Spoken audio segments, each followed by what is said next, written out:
So the family po, tandaan nyo lang, yung essential marital obligations under Article 8. And remember that essential marital obligations include the obligation to support the children. Kasi nga, nakalagay po sa Article 70, jointly support the family.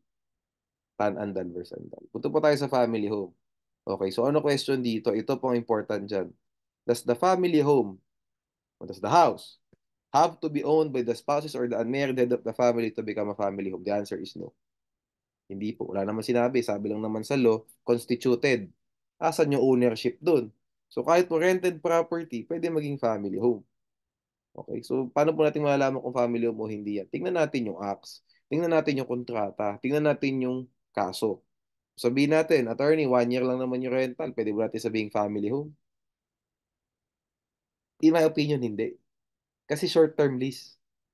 Anything beyond 1 year, anytime, anything, any period beyond 1 year, we can say na family home kasi long-term lease. So the family, sabihin natin, yung magulang at yung anak, they intend to stay in this place for a long period of time. Now we can say na family home yan. Pero pag pa 1 year lang, that is a short-term lease. Bakit po natin sinabing short-term lease yan? Kasi nga, ang agent, ang administrator ng property, pwede nga magparenta ng 1 year kahit walang ano eh. Kahit walang SPA na ano eh, for disposition. Di ba? For disposition. Kahit walang SPA to act, to execute acts of ownership. Kasi ang act of ownership po with respect to lease, more than 1 year. Pag 1 year lang sakto, act of administration lang yan. Minimaintain na mo lang yung property para hindi maging idle. Pero pag 2 years, 1.5 years, 3 years, 4 years, yan po, kailangan na ng SPA ng administrator ng agent. Okay? Empowering this agent to uh, execute no perfect contracts, long-term contracts no with lessees. You get the point. Okay, so what happens when the spouses or the unmarried head of the family die or dies? No? So ito po, two-tiered system to. No? Two-tiered test.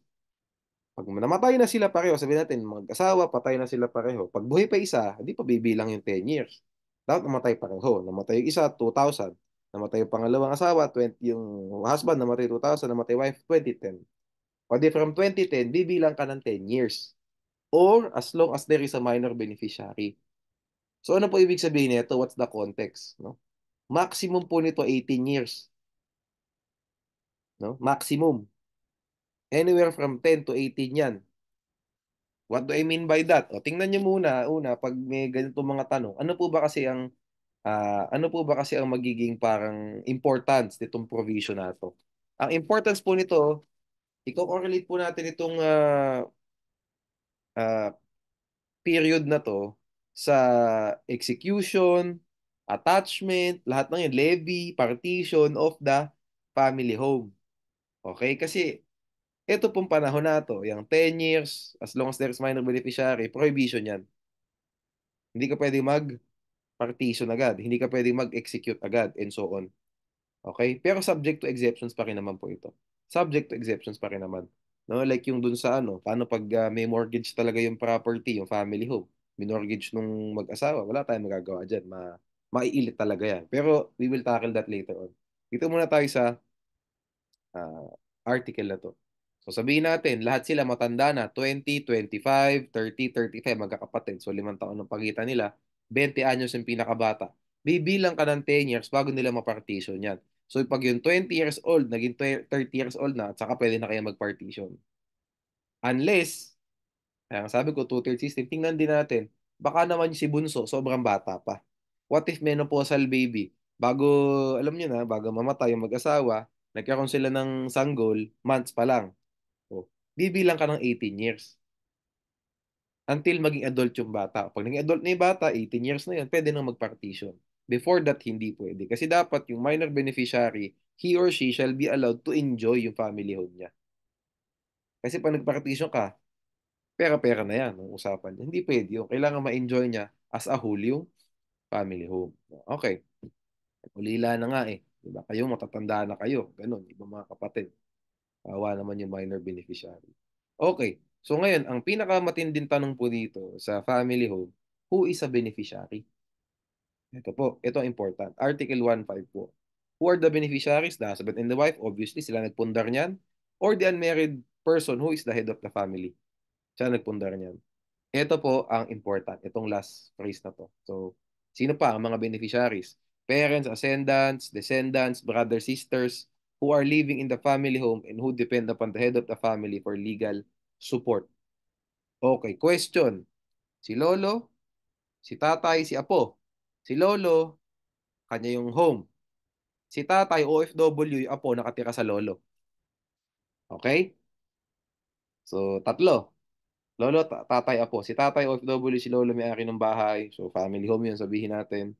Tapos si apo. Si apo, nakatira kay lolo. Maraming ganyan sitwasyon sa Philippines. Alam natin yan. Later on, sabihin natin, namatay si lolo. O, so, buhay pa si tatay na OFW, buhay pa si apo. Wala nang ibang nakatira doon sa bahay. Wala na talaga. No? Si apo na lang.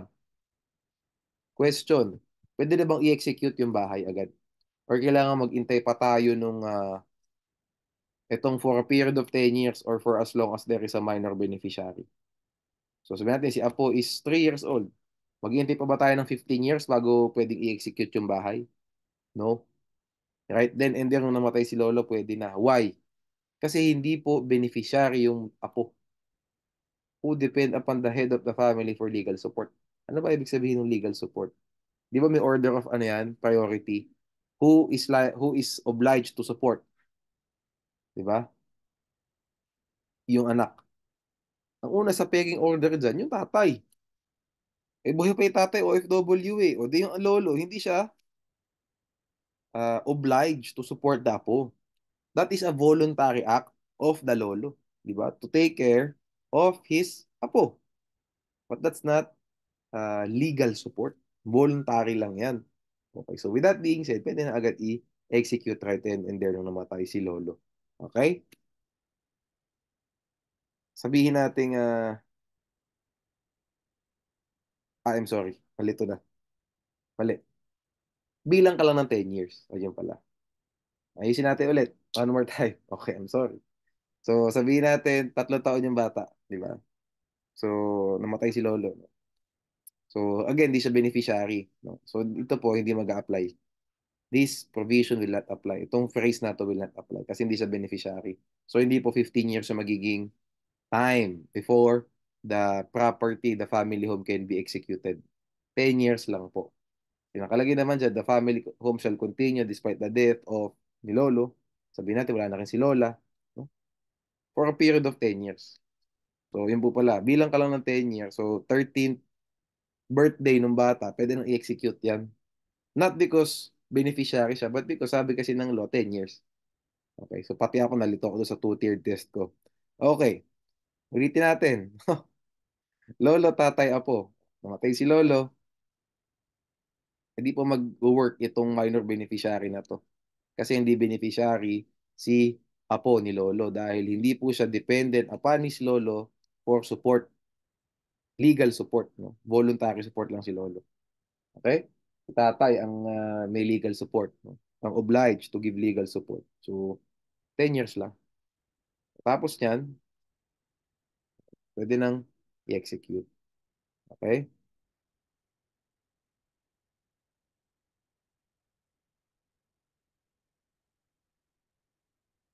Galing na natin ito. Ay, ay, wala, sorry, sorry. Hindi naman ito tanong. Yan lang naman ang tanong.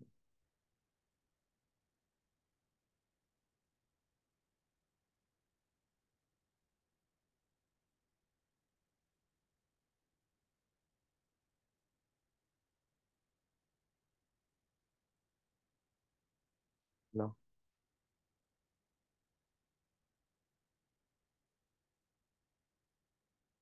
Okay.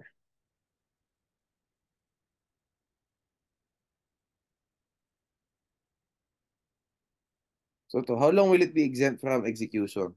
Ito pong context ito Article 153. Ito po, assuming na hindi namatay yung may-ari ng family home, no? Yun po ang context ng 153. Ito po kasing 159, namatay eh, despite the death. Ito pong sa 153, ito po yung basic na so long as may nakatira dyan at lahat pa sila buhay, buhay yung head of the family, buhay yung parents, si husband and wife, tuloy-tuloy lang po yung family home. And general rule po, exempt siya from execution, attachment, and so on. Okay? So, ito nga po sinasabi ko exceptions kanina, no? Non-payment of taxes, no? Debts incurred prior to the constitution of the family home at saka mortgage dun sa mismong property sa mismong family home before or after such constitution. Halimbawa, ano po example lang before?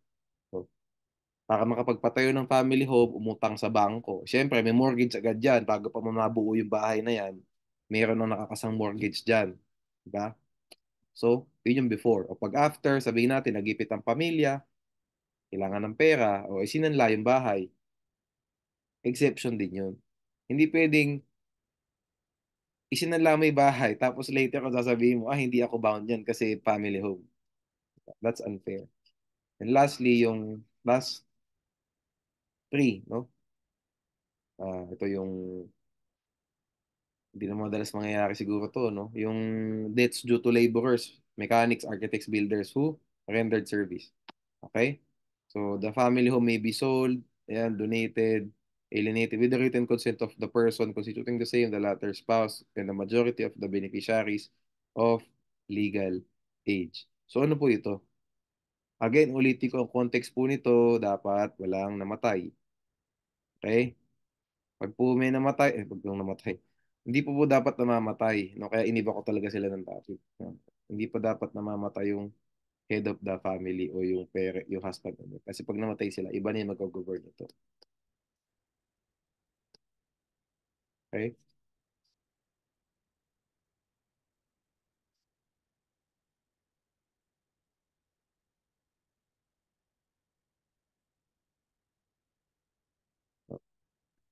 Kasi nga naman, sabi naman dito sa Article 158, with the written consent of the person constituting the same.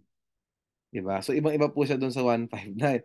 Kasi 158, yung mismong nag-constitute ng bahay, yung husband and wife, sila yung nag-consent. Kasi sa 159, namatay nga eh. So, it's a different set of rules. No? So, we get the point there. No? Again, no, ulitin ko do, itong I need to clean this up, pero i-explain ko na rin ngayon. Pero ito pong 1, 2, 3, 4 na to, yung 1, 2, 3, 4 na under Article 155, bound din po ito sa taas.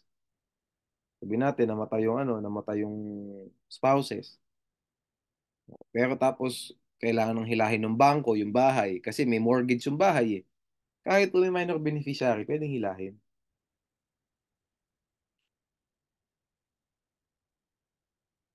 Okay? Sige. Ganun po, no?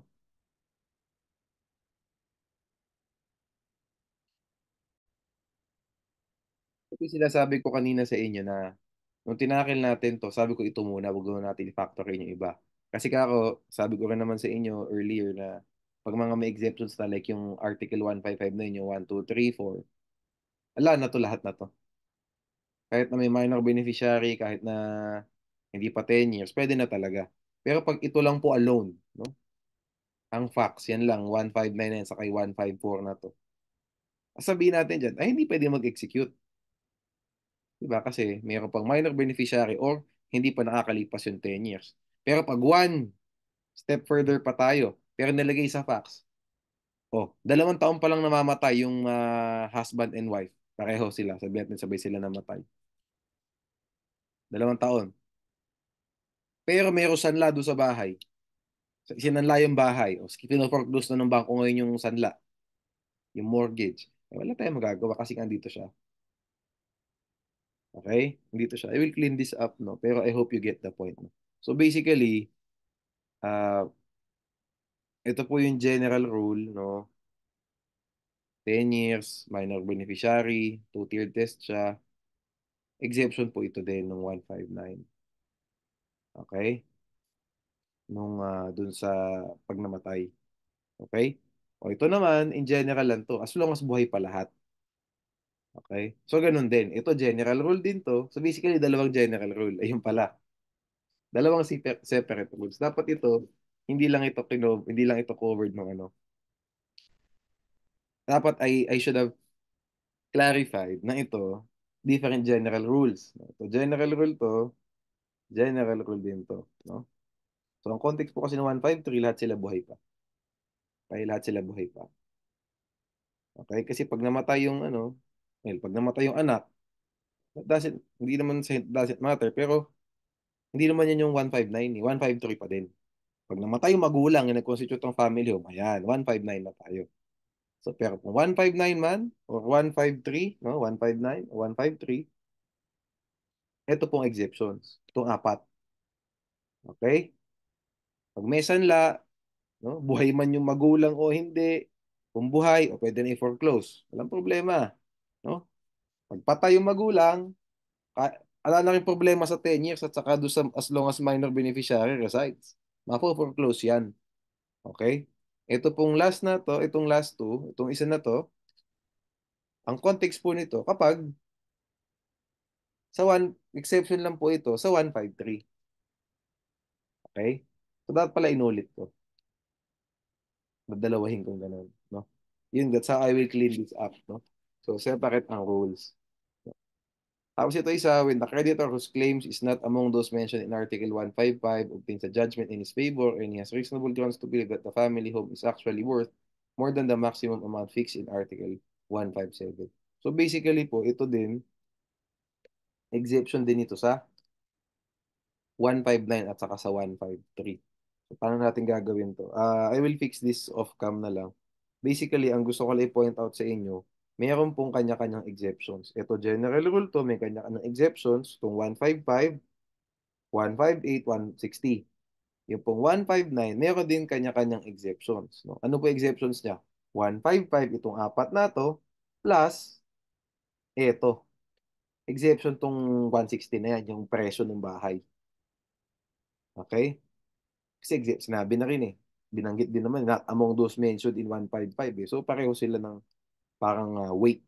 No? Itong 158, hindi po ito exception sa 159 kasi nga it's totally opposite. Ulitin ko kasi 159, it talks about death of the husband, the wife, the unmarried head of the family. Itong 158, with their written consent eh. So how can you consent at the same time patay? Diba? So you get the point. No? Ulit ko lang kasi parang hindi malinaw una kung pagkakasabi. So ganun po. Okay. So what's the amount fixed in Article 157? So pag ang bahay, ang maximum amount daw sa urban areas, 300K. O pag nag-isip ng 300K, excess ng 300K na yun, pwede nang i-foreclose, pwede nang i-execute. Pag rural areas, 200,000. Ito question ko sa inyo, may bahay pa bang 300,000 yun sa urban areas? Di ba? Sabihin natin kung 20,000 per square. Compute natin. Oh, kung sa rural area, 10 square meters lang yan, di ba? Oh, di ba? O pag sa urban area, 300,000, so mga ilan to? 15 square meters, may ganun bang bahay? Di ba? So, ang point ko lang dito, lahat ng bahay na execute pag finactorin mo na yung exception. Ulitin ko, pero sa 159 nga kasi kanina, kaya natin sinasabi na hindi pwedeng ma-execute dito. Sa example natin, yung lolo, tatay, anak. Kasi ang fina-factor in lang po natin, etong 10 years na to sa kay minor beneficiary. Yun lang. Okay. Yun lang ang finactor in pa lang natin. Pero if you factor in yung mga exceptions, ang point ko lang is, walang bahay na hindi ma-execute ngayon. Whether buhay o hindi, yung nag-constitute ng family home. Kasi pasok lahat sa exceptions. So, ayusin ko na lang to. Ayan, ganito ang gawin natin. Exceptions. Ayan. Tapos ganyan. Ito ko na ayusin pala on cam para mas malinaw. So, R, isa family home. Exempted from execution. General rule, yan. Yes. No? So, exception. Yan.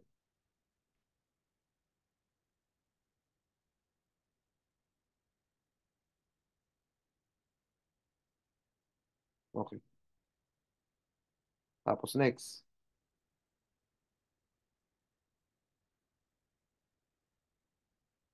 Ito yung next. O, ba't dito? Article 153. Like mo muna bago natin. Ano, dito sa baba. Note, no? Article 153. No? The context pala. The context of Article 153 is, no, all of is the husband, is the spouses or the unmarried head of the family, no, who constituted, no, the family home was or were already still was still alive, no. The context of Article 159 is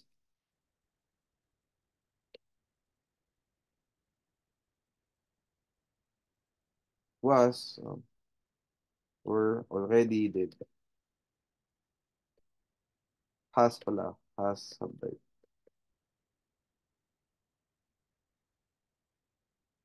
Ayan. So, dapat sa baba ito. Yun. Ito kasi yung general rule, yung mas general to. Buhay lahat, buhay yung nag-constitute. Okay, so babalik ko sa baba na ganun. Ay, sira na. Number 3 dapat.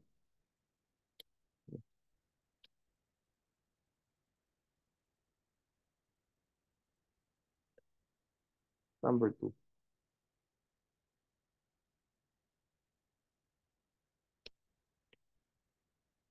Number 2 talaga. Dapat number 3 na. Anyway, dapat letter F pala. Dapat letter F. Yung, ayan, ayan, naayos na.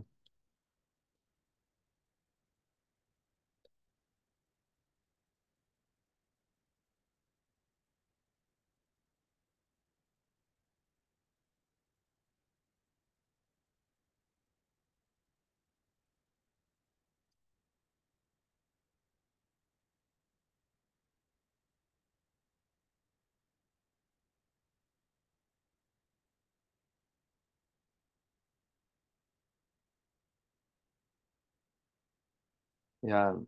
Sa exception siya ulit, yun, yung ano, yung kanina. Kapag separate natin.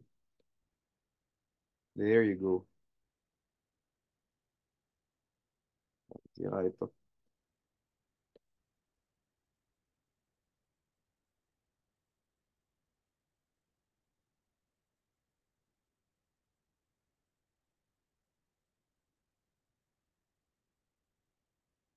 So, inayos ko na ngayon para malinaw na rin talaga para sa ating lahat. Ayan.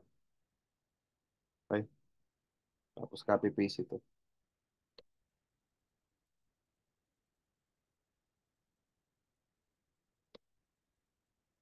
There you go. Tapos yung last one, tatanggalin natin yung dun sa written consent, whatever. No?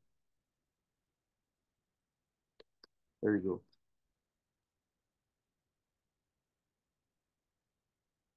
There you go. Okay, we're done there. Let's go to property relations sa marriage settlement. Marriage settlement at tapusin natin sa video na to hanggang donations by reason of marriage. Dun sa ano sa next video natin, absolute community. So marriage settlement, may tatlong requirement in writing, signed by the future spouses, and dapat it must be executed before the celebration of marriage. Hindi pwedeng after. No? Kasi pag after the celebration of marriage, ano property regime, yung automatic absolute community na wala nang bawian. Diba? It starts at the precise moment of marriage and it cannot be any other time. Okay. So, ito, sabihin ko, unang tanong, sa loan donation po kasi, pag nag-donate tayo ng real property, kailangan public instrument yan. Pag hindi public instrument, void. Di ba? Loan donation. O ngayon, paano itong sa marriage settlement? Hindi sinabing hindi sinabing public instrument para maging valid ang isang marriage settlement. Although, kailangan mo naman talaga ipanotaryo, maging public instrument yung marriage para mairehistro mo yan sa sa Register of Deeds, kailangan notarized. Pero paano pag hindi mo pinanotarize? Private instrument lang siya, no? So yun ang tanong. So sabihin natin nag-donate yung one spouse to the other spouse ng real property as stated in the marriage settlement. At private instrument lang po yung marriage settlement. Tanong, valid po ba yun o void? Valid. Okay, kasi po yung pong provision sa civil code with respect to yung forms, no, of donations, general law po yan. Ito pong family code, ito po ang special law with respect to donations between spouses. Okay? Through a marriage settlement or in a marriage settlement. So this is a special law. And if there is a conflict between a general law, the civil code, and a special law, special provision, we uh, the special law will prevail. Diba? Kasi that specifically addresses the instance, that provision, yung special provision, it specifically addresses the instance ng donation between spouses. Yung sa loan donation po, it addresses all donations in general. No? So, dito po tayo. Tandaan nyo ha, real property, donate ng one spouse to the other spouse, as stated in the marriage settlement. Yung marriage settlement po, hindi kailangan maging public instrument, hindi kailangan manotarize para maging valid yung donation between the spouses ng real property. Okay? So, ayan. So, tandaan natin, the future spouses can only donate to each other through a marriage settlement. They cannot do so through a separate deed of donation. Void yun.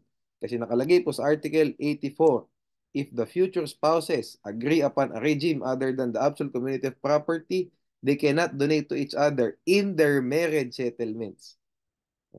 Sinabi po sa Article 84, in their marriage settlements. Hindi sinabing in any other document. Okay, so specific po, explicit yung ating family code na marriage settlement lang. Okay? Next, constructive notice of the marriage settlement. Paano po kasi po, ano po ba importance ng constructive notice? Constructive notice sa third person. Sabihin natin, mayaman.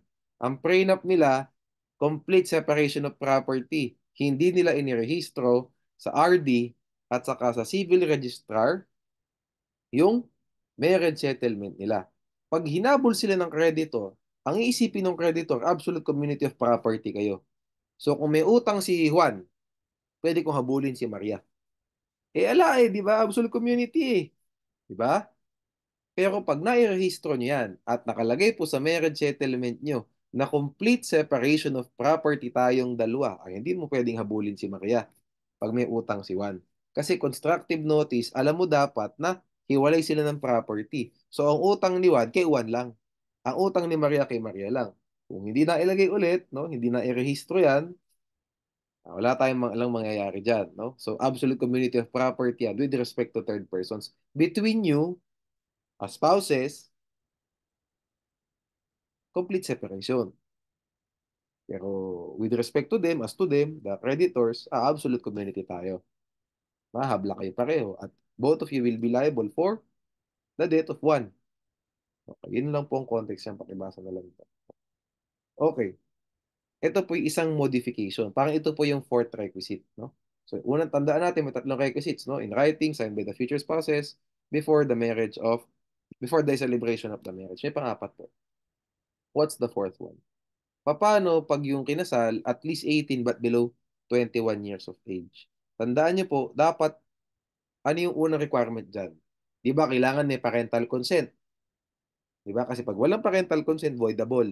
Number one ground dyan under Article 45. O ano ang next na kailangan? Pag po nagkaroon ng marriage settlement, sabihin natin parehong 20 anyos, kailangan po yung kanilang mga magulang pumirma rin doon sa marriage settlement. If hindi po pumirma, void. Okay? It shall be valid only if their parents are made parties to the agreement. How do you make the parents, no, parties to the agreement? Pirma. Okay? So, tandaan nyo, pag 19 years old pareho, pag 20 years old pareho, sabihin natin 18, no? below 21, no? 18, 19, 20. Dalawa kailangan, no? Una, kailangan may parental consent. Okay? Pag wala, voidable. Pangalawa, kung mag-marriage settlement sila, kailangan kasali yung magulang sa agreement. Parehong pipirma. So, apat yan. Apat na pirma yan. Nanay, tatay, nanay, tatay. Okay? Pag walang pirma isa, void. Tatlo lang pumirma out of four. Void yun. Okay? So, ano po yung implication? Pag void ng marriage settlement o the absolute community of property, lahat din ng donations between the spouses, void. Void lahat. No? Okay? So, yun po. So, paano? May tanong ako dito, paigsiin ko na lang. Sabihin natin, mayaman sila pareho, child star. Nagtanan sila pareho nung 20 anyos na sila, no? Ngayon, hindi approve yung magulang nila sa kasal nila. So, hindi alam ng magulang nila na nagpakasal sila. Pumunta sila sa chapel and so on, nagpakasal sila. Before they married, no, before they celebrated their marriage, nag-marriage settlement nila. Nag-marriage settlement sila. Sabi nila, parehong 20 years old na bata, babae lalaki. Complete separation of property tayo. Okay? Pareho silang 20 anyos. Nagpakasal. Walang consent ng magulang. Unang tanong, what's the status of the marriage? Ay, unang tanong pala, uh, is the marriage valid? Yes, it is valid. But it can be annulled. Tandaan niyo pag tanong kayo, is the marriage valid? Yes, but it is voidable. O yes, but it can be annulled because it is a voidable marriage. Kasi valid yan. Pwede nga ma-ratify eh. Diba? Anyway, so yan, voidable siya. Okay? Why is it voidable? Because of lack of parental consent. O ngayon, attorney, sabihin natin, naghiwalay. No? Sabihin natin, sila mismo nag-decide, no? Medyo nadala lang sila ng emotion nila after 1 month. Paanal na natin, kasal natin. Mga hindi pala tayo compatible. Nadala lang tayo ng love team. Ayan ang sabi. Naanal. Sabihin natin, mabilis yung judgment. 3 buwan lang, nagkaroon ng judgment. Sabihin natin, ideal world. No? Anal na sila. Sabi ko, may marriage settlement sila before. Ha? Ano po implication nun? Oh. Unang-una, voidable marriage, di ba? So sa voidable marriage po, may property regime na pwedeng absolute, pwedeng conjugal, pwedeng complete separation. Di ba? Voidable eh. Valid until anal. So, mamimili tayo sa tatlo. O ngayon, between sa tatlo na yun, ano po ang property regime nila? Pag nagkaroon na ng partition and distribution of estate, ang estate, partition and distribution of property regime of the properties that they have. Complete separation po ba o absolute community? Absolute community po. Kasi nga void yung marriage settlement dahil wala nilang agreement ng magulang, wala agreement ng magulang doon. So in short, the status of the marriage, kapag nagtanan ng 19 at saka 20-year-old o 20-year-old sila pareho, nagtanan sila, voidable, valid but can be annulled. Pag na-annul yan, pag nag-partition, ano ang property regime? Complete separation pa rin ba o hindi? Nagtanan nga, eh di malamang yung marriage settlement, hindi rin pinirmahan ng magulang, void yung marriage settlement, so absolute community. Sabi ko sa inyo kanina dito, pareho silang mayaman. Eh, paano kung isang mayaman, isang mahirap? Malaki nakuha nung mahirap. Di ba? 19 yung mahirap, 20 yung mayaman. Walang parental consent. Voidable. Naanal. Yung marriage settlement nila, void din. E di kung ani kalahati ng property ng mayaman napupunta doon sa mahirap, kasi absolute community eh. Nakaisa. Diba? Yun lang yung in short, no? Nakadugas,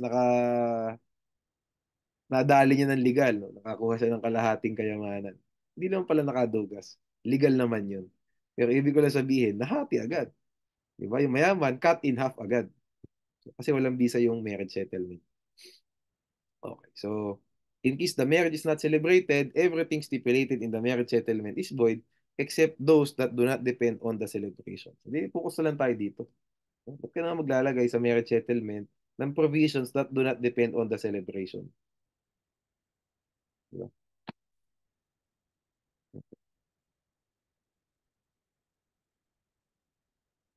Okay, ngayon. Limit of the amount that can be donated to the other spouse. Sabi po sa Article 84, if they agree upon a regime other than absolute community of property, so what does that mean? Yung dalawa, CP, GCSP. Hindi pwede mag-donate more than one-fifth of their present property. So, 20%. Sinabi pa nung law, one-fifth. Kasi mas, ano siya, mas formal. 20%. The spouses cannot donate more than 20% of their present property. Okay? So, kung meron silang 100 million, hanggang 20 million lang, pwede lang i-donate to sa other party. Basically, parang yung startup capital nung, sabi natin, complete separation of property, o bigyan ka ng 20 million. Pagsimula ka ng sarili mo. 100 million ko, 80 million na lang. Bugo tayo pareho. Okay? Pero paano pa pag absolute community of property? Walang limit. Alam niyo kung bakit? Kasi parang useless naman yung donation. Kasi kahit ano man ang i-donate mo dun sa asawa mo, mapupunta din sa iyo ulit. Kasi half-half kayo eh. Di ba? Absolute community yan eh. There is no limit because all the property owned by the spouses at the time of the celebration of the marriage or acquired thereafter shall form part of the community property. So kahit na i-donate mo 100% of your property sa asawa mo, pag kinasal na kayo, half-half na kayo ulit. Di ba? Pero pag CPG or CSP, mas important po ito sa CSP, hanggang 20% lang. Okay? What's the reason? Because there's no point in separating their present properties if the spouse will just give most of his present property to the other spouse. Ba't pa kayo nag-separate eh? Binigay mo rin naman lahat. Di ba? O ngayon, attorney, paano pag ganito ginawa sa complete separation of property? Mahal niya eh. 100 million, o tig 50 tayo. Donate ko sa'yo 50. 50 ako. Para tayo, mag-start tayo ng sarili-sarili nating negosyo. Tanong, is the donation valid? How would you answer that? Sabihin nyo, it is void with respect to the excess of 30 million, but it is valid with respect to the 20 million na donation because that comprises of one-fifth of the present property of the husband. Something like that. No? In case the donation made was more than 20%, the donor spouse can ask for the reduction of the same. Why? Because the donation is valid up to the one-fifth of his present property, but it is void as to the excess. Okay? Donations, propter, nuptias. Pagkatapos nito, um, absolute community na tayo. Okay. So let's finish this one. Donation, propter, nuptias. Yung pong tinakil natin before sa marriage settlement, donation, propter, nuptias din siya between the spouses na dapat nasa marriage settlement. Yung pong donations, propter, nuptias na to, mas general siya. Okay? Ito pong provisions on donations, propter, nuptias, it covers donations between spouses. It also covers donation to the spouses by other people by reason of their marriage. Ni ninong, ni ninang, ni lolo, ni lola, ni tito, ni tita, you get the point, ni nanay, ni tatay. Okay, so tackle natin to.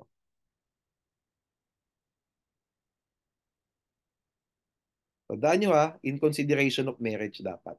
At the donation must also be made before its celebration. O so maging technical tayo.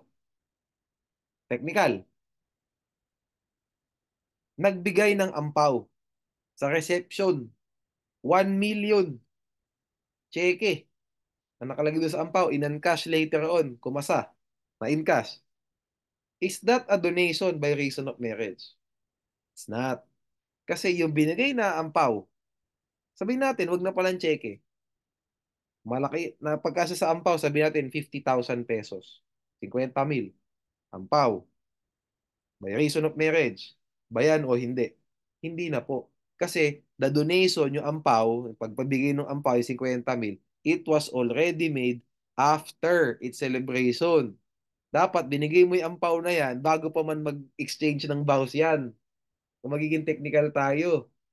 Kasi dapat before its celebration eh. Di ba?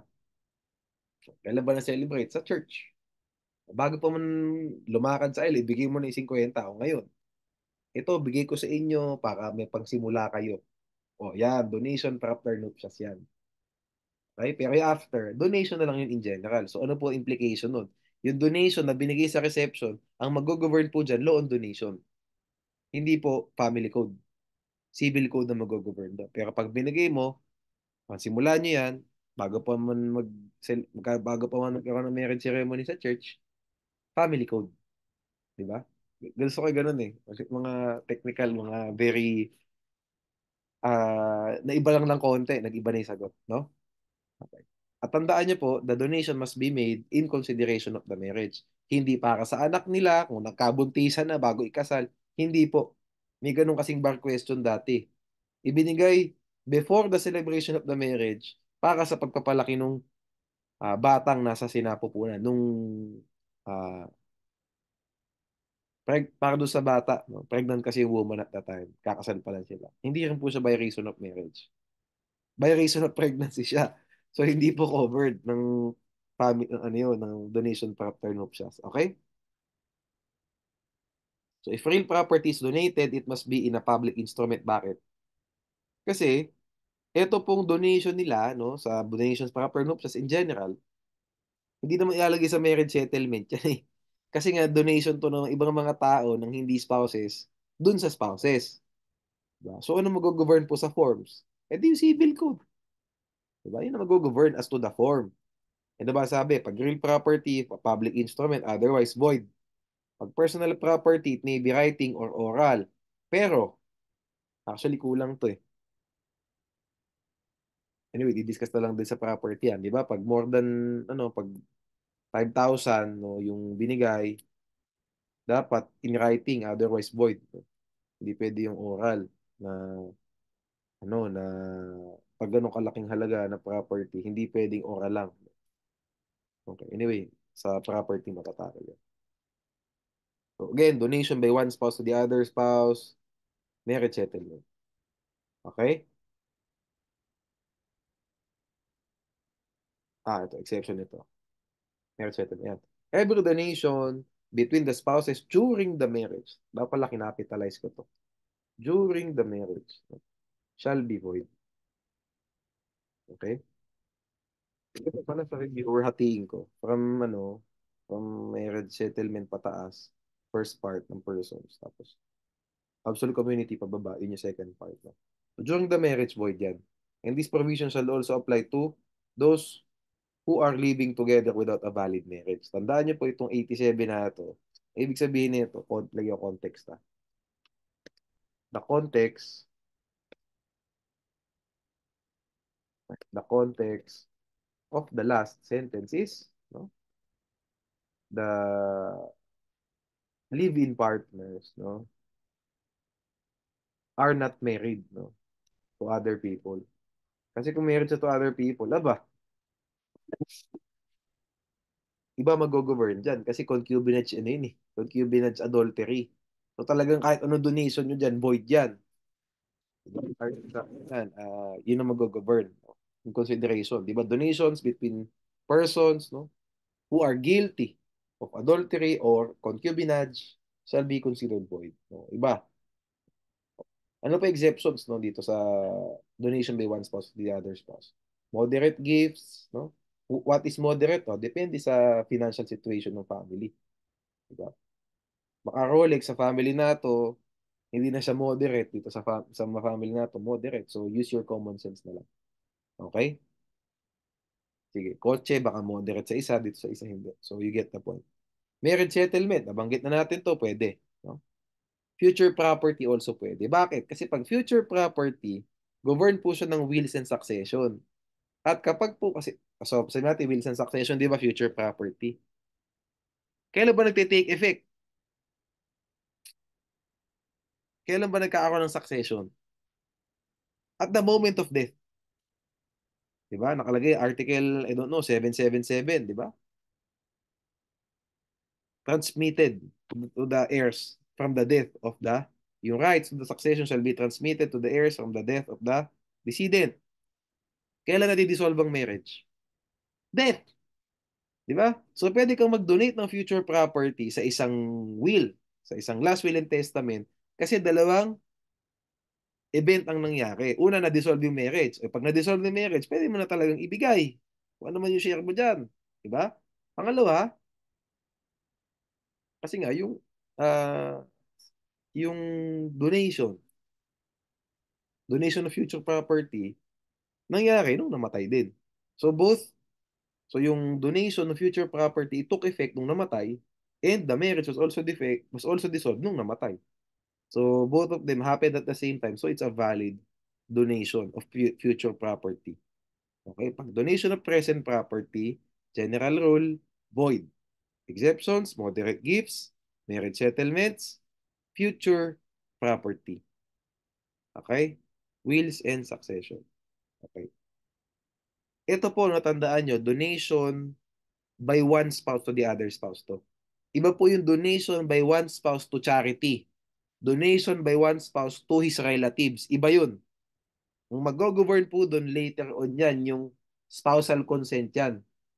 Okay? Paano pag nag-donate yung asawa niya sa charity? Iba po ang rules doon. Iba po ang provisions for that. Paano pag nagbigay ng pera yung asawa niya sa pamilya kasi kailangan ng pang-ospital? Iba yun. Okay? Spousal consent ang tinatakil natin doon. Kasi kung may spousal consent naman, kahit na 10 million na ibigay doon sa charity, valid eh. Di ba? Walang problema. So, we will tackle that later on. When may a donation by reason of marriage be revoked by the donor? Ito pong mga exceptions na to, this covers all all kinds of donations by reason of marriage. Pwedeng donation by one spouse or the other spouse. Pwedeng donation by a stranger to the spouses. Ito pong lahat na to available. Okay? Available. Common sense na lang pag, anyway, we will check. Marriage is not celebrated except donations made in the marriage settlement. Bakit may exception? Kasi po, pag ang nag-donate si tita by reason of marriage, revocable lang. May be revoked. So pag ayaw niya nang bawiin, hayaan mo na. No? Nalungkot na rin naman kayo, bigay ko na lang sa inyo yung donation ko. That's a valid donation pa din. Valid donation that can be revoked. On the other hand, pag donation between spouses in a marriage, future spouses, in a marriage settlement, and the marriage did not take place, ano sabi sa Article 81? Void marriage. Void marriage. Void donation, di ba? Nakalagay yan. Kaya tayo. Kaya may exception. Malinaw naman po, no? Okay. Yan. This one. Okay? Move tayo. Okay na yan. Natakil ko na yan. Judicially declared void ab initio. So, pwedeng i-revoke. Revocable siya. Sabihin natin, naging, na sabihin natin mag-asawa sila. No? Sabi, void yung kanilang kasalan due to lack of marriage license. Revocable yung donation na binigay nila between them. So, the consent of the parents or guardian. Ibig sabihin nito, over 18 under 21. So, basically, marriage without the consent of, ito po, magka-combine yan. Marriage is annulled. Parang pareho yan, di ba? Voidable contract. And the donee acted in bad faith. Dito po sa number 3, kaya po siya hiniwalay sa number 4, kasi po yung number 3, wala namang bad faith, good faith. Di ba? Ang problem lang kasi bata pa. Di ba? Age of majority na, pero bata pa sila. So kung nagdonatean man sila to each other, okay, revocable yun, pero valid. O ngayon ito naman, marriage is annulled and the donee acted in bad faith. Sabihin natin, yung husband pinwersa yung wife. Intimidation and so on para pakasalan siya. Pinakasalan. O later on, na-annul yung marriage, no? Napa-annul kasi voidable. O yung wife, sabihin natin, nagbigay ng pera do sa isa pang inano yun, no? For some reason, nagbigay siya ng pera do sa husband. O, donation. That is revocable. Okay? Eh, yung husband, nagbigay ng pera dun sa wife. Pwede mong i-revoke yun? No. Kasi hindi naman yun doon, nag-act in good faith. Siya nga pinwersa eh. Basically, ang mare-revoke lang dito, ulitin ko, valid. Kasi na-celebrate yung marriage eh. Voidable nga eh, di ba? Ang mare-revoke yung binigay ng wife na biktima doon sa husband. Yung binigay ng husband doon sa wife na biktima, hindi po pwedeng i-revoke. Sana po get natin. Okay? Dito sa una, annulable din naman, annulable, voidable din naman to. So, annulled din, no? Age kasi pinag-uusapan dito, hindi naman yung bad faith or good faith. Legal separation, the donor being the guilty spouse. So, same thing as this one. Ulitin natin, sa 2, 3, 4, 5, 6, 7.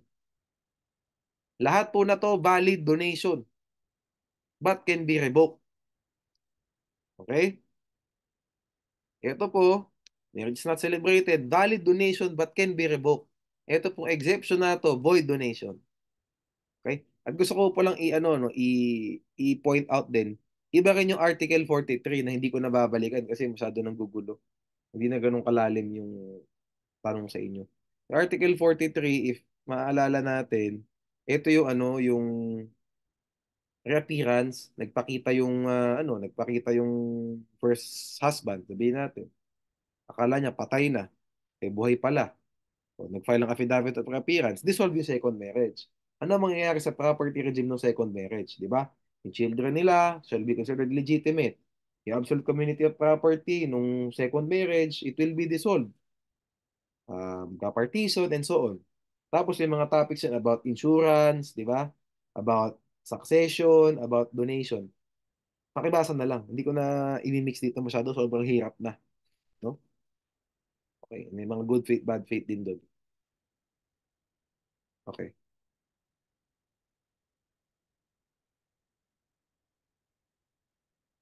Ayan. No? So, pakibasa na lang po, no? Sorry, mali pala ako. Natakal ko pala kanina yung donation lang between spouses. Gawin ko lang din na example paano pag stranger. O, ngayon, nagbigay si tita by reason of marriage, hindi na celebrate yung marriage nyo, valid yan, but can be revoked by her. Sabi ko nga, pag nag-guilty na siya, ayaw niya nang bawiin, o di hindi na babawiin. Valid na may donation eh. No? Subsisting.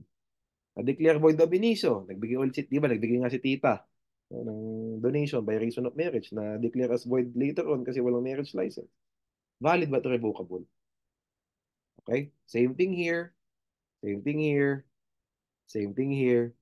Ito mong donation was subject to a resolutory condition. Di sabi, ibibigay ko sa inyo ito, mag-asawa, ang bahay at lupa na to. Pero pag milyonaryo na kayo, balik nyo na sa akin. Eh, naging milyonaryo na. Revocable. Valid yung donation, pero pag sinabi nung tita, ay, balik mo na sa akin, ibabalik nyo. Pag hindi niya sinabi, o diin nyo na. Get? Revocable eh. Hindi naman sinabing automatically revoke. Kailangan may act, positive act on the part of the donor to recover the property donated. Act of ingratitude under the civil code, wala on property na lang din, no? Ito. Sige.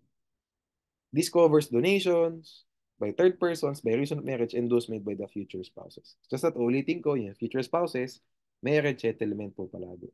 Next video natin, ito na tayo. Sa meat na talaga ng property regime. Absolute community of property.